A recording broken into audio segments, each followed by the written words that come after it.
Okay guys, so this video is on psychological interventions, F3, particularly looking at goal setting in sports psychology.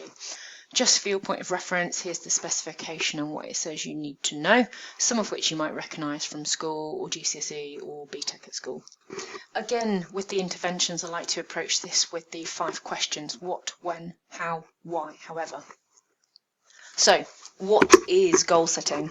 We've already looked at performance profiling, that process of evaluation that you might do with athletes or teams to figure out what their psychological strengths are and what qualities they're not quite so good at managing or controlling or coping with. And goal setting naturally sits hand in hand with performance profiling. From that evaluation, what the coaches and the athletes, or the sports psychologist and the athletes, might do is then put in place some goals. They work out this approach, this strategy to set goals to help the athlete or the team move forward and make improvement in those areas that weren't as good as they should have been. So it allows the athlete to give real focus and attention to certain qualities, certain psychological skills. It focuses their effort and could improve motivation by setting them challenges and targets to improve on, and ultimately, hopefully, increase their confidence. What's essential about this is it's negotiated between the coach or the professional and the athlete. And we know that there's the acronym of SMART. You might know SMART targets, you might know SMARTer. Your specification uses SMARTs, and it's that you need to learn because applying the SMART principle makes goal setting more effective. Just to give you a bit of overview, we'll go through these also in the video, but there are different types of goals. Some goals are different timescales, and you'll need to appreciate those and the pros and cons of those. And some are different actual types of goals, things you might set with the athlete to work on. Again, there are pros and cons to some of those. Some that you would absolutely wish to have regardless, some that could be beneficial, some that run a bit of risk if you set them as goals. With many of these slides, you might want to just pause the video and read the text at your own leisure, but I'm going to sort of try and summarise them as we go through. So process goals. What are process goals? I'd say these and mastery goals, which we'll do next, are the 2 most important kind.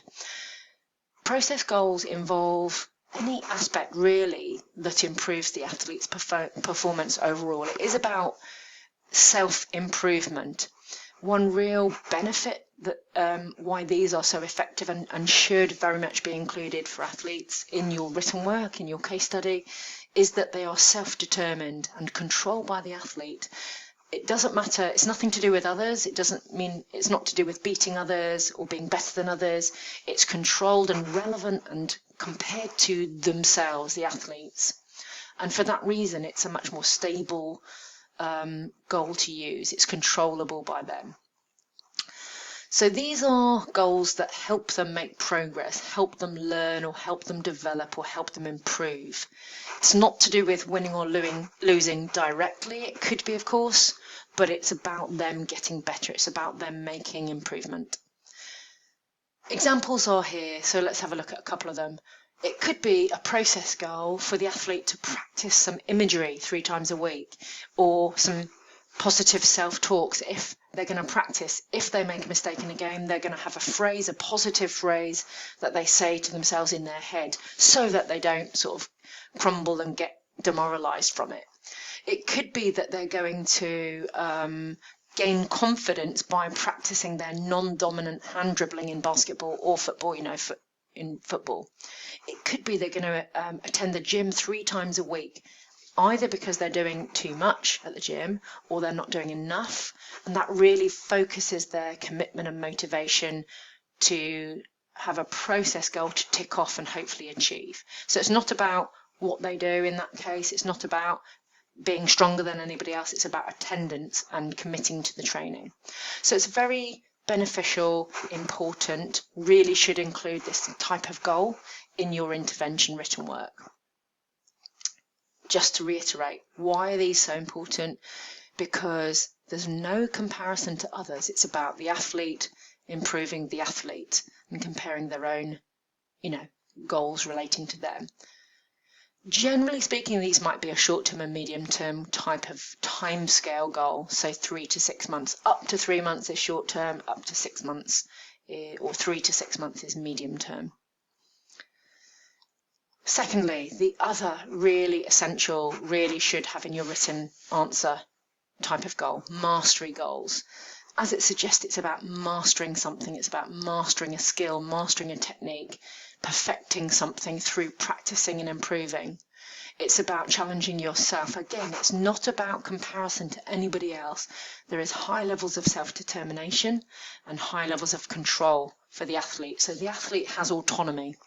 And you'll learn that that's really motivating, knowing that you've got control of your process by the effort you put in to work on a particular shot or a particular tactic. So mastery goals are essential for building competence, how good you are, and making you get better, but also building things like confidence and motivation. So it's similar, I guess, in a way to the process goals. The way I try to separate them is I try to view the process goals as broader than skills, about other aspects, about psychological training, about managing motivation. Whereas I try and translate the mastery goals as about skills and doing something specifically about your technical performance better. But again, the key is it's about improvement from your previous performance. For those that can get your head around this, if you can't, don't worry. This, I think, is real top-end answer stuff. Athletes may have a mastery approach. So they are setting a goal and they are motivated to improve or outperform their previous personal achievement. This is the healthy, positive type of mastery goal. Or they could have mastery avoidance, in that they're motivated by not making mistakes and not improving, if that makes any sense. This is kind of like the positive one, doing it to get better and improve. This is the motivation that is driven by improvement, so they're not staying worse, if that makes any sense. And this isn't quite as healthy or as good or preferential. So we want athletes to have a mastery approach. And again, usually it's over a short to medium term timescale. Up to 3 months is short term, 3 to 6 months is medium term. Ultimately, it should be negotiated with a coach, really important. So I'd say these two, process goals, mastery goals, absolutely essential for you to include in your intervention work. Now, another one which is still absolutely beneficial and can be really important is a performance goal. And performance goals compare performance on level, or compare levels of performance, I should say. So often this is statistics based, numerical based, benchmark based, personal bests, again, your previous performance. The examples might make more sense. So if you're in netball or basketball and you're a shooter, what you might try to do is improve your personal statistics. You know, your current shooting success is 60%. You want to get it to 65 or to 70. Your long jumper or triple jumper or high jumper, you want to improve your numbers, your personal best, by 2 centimeters. Or if you're training in the gym, you want to be able to lift an extra 5 kg in the timescale you agree. So again, this is absolutely beneficial because these have no comparison to other athletes. It's about you controlling the effort and motivation and challenge and training you put in to improve you. And that makes these three types of goals great. The danger is if you make your stats about being better than somebody else, and the somebody else is amazing, and you're never going to be better than them. So making goals self-determined, self-control, and about you improving you is a sort of a safe goal, a controllable goal. So again, typically they're short-term, medium-term, and you could use standardized benchmarks, age-related or gender-related benchmarks, but it's best when they're to do with you improving you. So, for example, in a fitness test, multi-stage fitness test, you normally get to level 9, shuttle 4. You could set yourself a performance goal of getting to level 9, shuttle 8. and that's about you. Okay, so three types of goals that are self-determined, self-controlled, and therefore a really positive way of setting goals with the professional and the coach and the athlete. Now that leaves two types of goals. This one is kind of a bit grey. It's harder to sort of define and separate. So I go with this. Basically, competitive goals are about competing to perform better than somebody else, and that's what the goal is, to be better than others, better than your rivals, superiority. So if you remember that language, that will help you probably describe it. Examples could be winning a race and being better than your rivals, being the best goalkeeper in the tournament.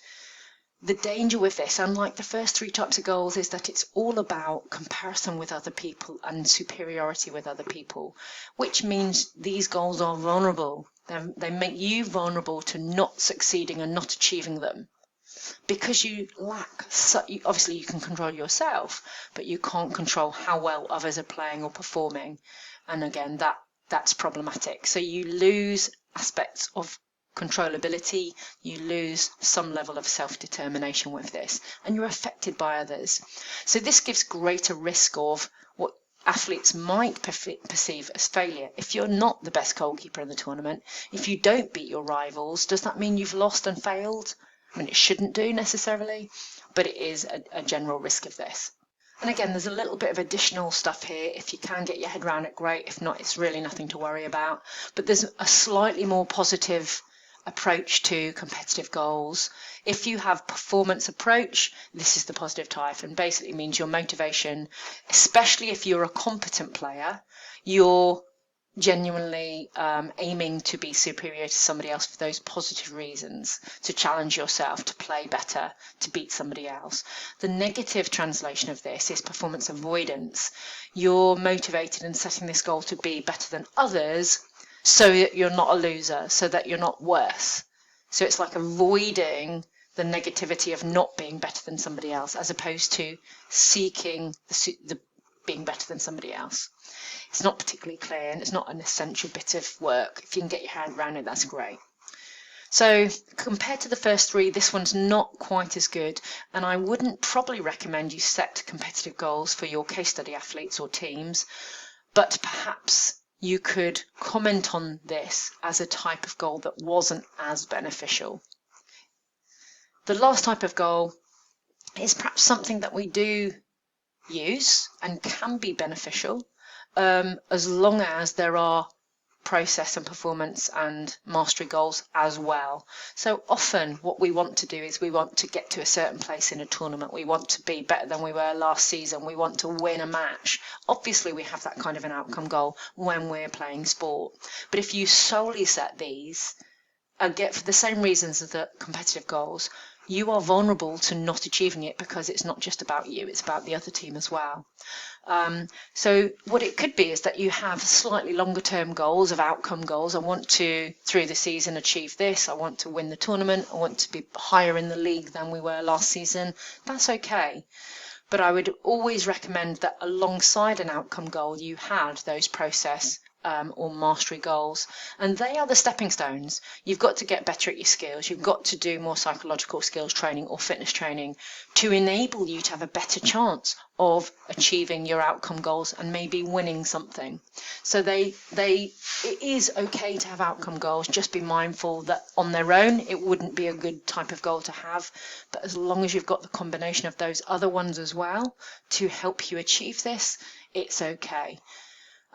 We don't want putting too much pressure on the team or the athletes to just win, but it's okay to have an aspirational goal to work towards and to hope for. You can see that there are clearly some potentially, it's not saying it's going to be problematic, but potentially could be problematic if somebody thinks that their goal is to win and they fail if they don't win. That had so much negative pressure, distress, and might over arouse them in terms of playing that match anyway, that they don't win. So these are important, especially at an elite level, but they've got to come with the other types of goals. So there's a sense of an overview of the different types of goals that you might recommend for your case study athlete or your team. So when would we do goal setting? Often we would do it after performance profiling, maybe at the start of a mesocycle. We want to then set some short-term goals, medium-term goals, and ultimately a long-term goal.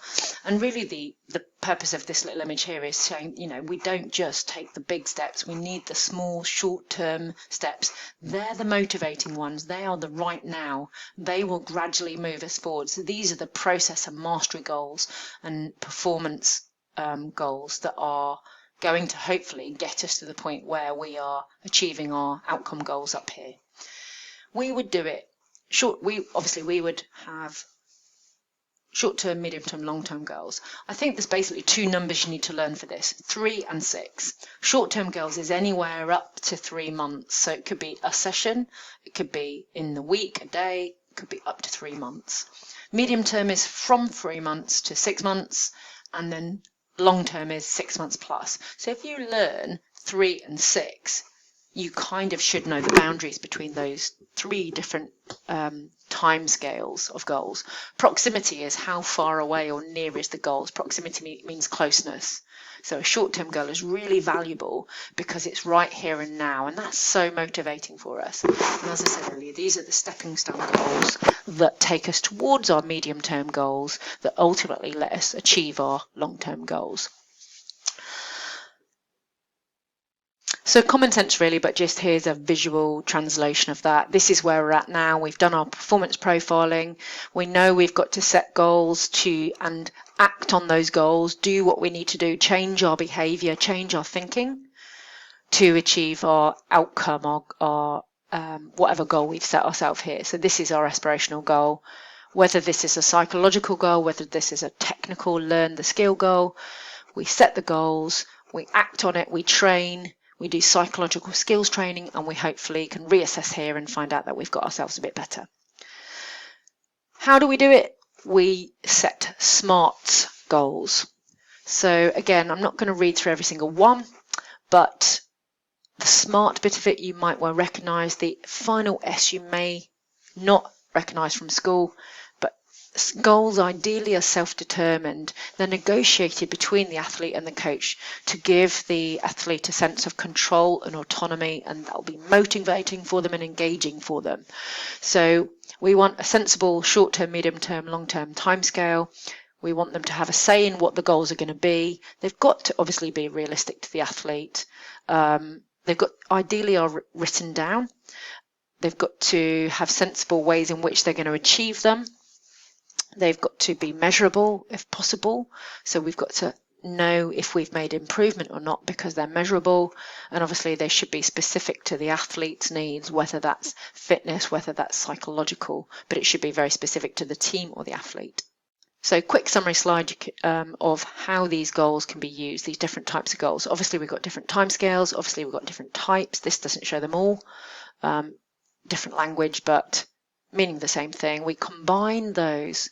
The goals should ideally be combined. You must have some mastery or process, but you can have an outcome goal. Goals should be progressive. We want those short-term steps, those stepping stones. They should be challenging at the right level. They should be reviewed regularly and adjusted. You might set a goal that is a bit too hard.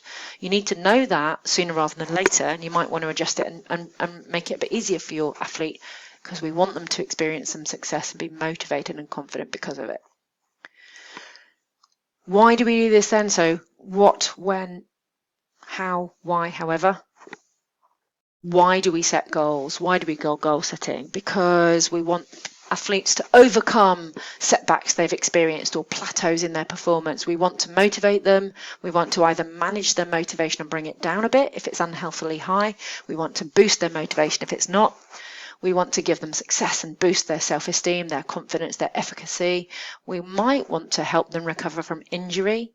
We might want to reduce their feelings of stress or distress and anxiety. We might want to help them set sensible challenges through the competitive season or get them fitter. So there's a whole range of reasons why we might use goals or set goals with case study athletes or teams.